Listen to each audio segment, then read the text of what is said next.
Henri de Seine, vous venez de l'évoquer, c'est lui de Pablo Picasso, qui est arrivé à ce musée tout à fait par hasard, entre guillemets.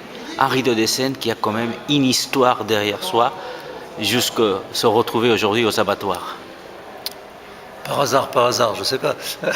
Toujours est-il qu'aux abattoirs, il n'y arrive pas par hasard. Il y arrive avec un vrai dessin, un vrai projet, puisque Picasso le donne à la ville de Toulouse en 1964, à l'issue d'une exposition Picasso et le théâtre, où Aragon avait ayant repéré ce rideau dans l'atelier des Grands Augustins de la rue des Grands Augustins à Paris chez Picasso, le propose à l'exposition de Toulouse. Et à la fin de l'exposition, ce qui se passe est assez extraordinaire, c'est que le conservateur de l'époque souhaite que ce rideau soit présenté un peu plus longtemps, un peu plus longuement dans les murs du musée. Ce que Picasso accepte en disant, d'une façon presque brutale, de s'en débarrasser. Après tout, même, vous le gardez, je le donne à la ville de Toulouse.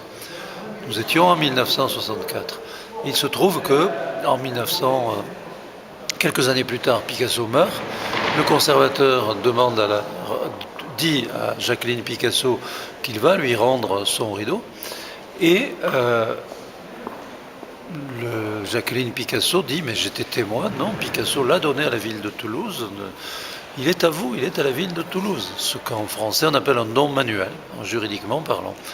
Et nous avons donc conservé ce rideau qui est resté longtemps en déshérence, je dirais, abandonné dans les réserves du musée des Augustins, jusqu'au jour où, ayant créé ce musée des abattoirs, était en train de le configurer, j'ai pensé que ce rideau serait mieux exposé dans un musée d'art moderne et contemporain que dans des réserves d'un musée d'histoire où personne ne le voyait. Et donc nous avons fait un concours d'architecture qui a permis de créer cette salle spéciale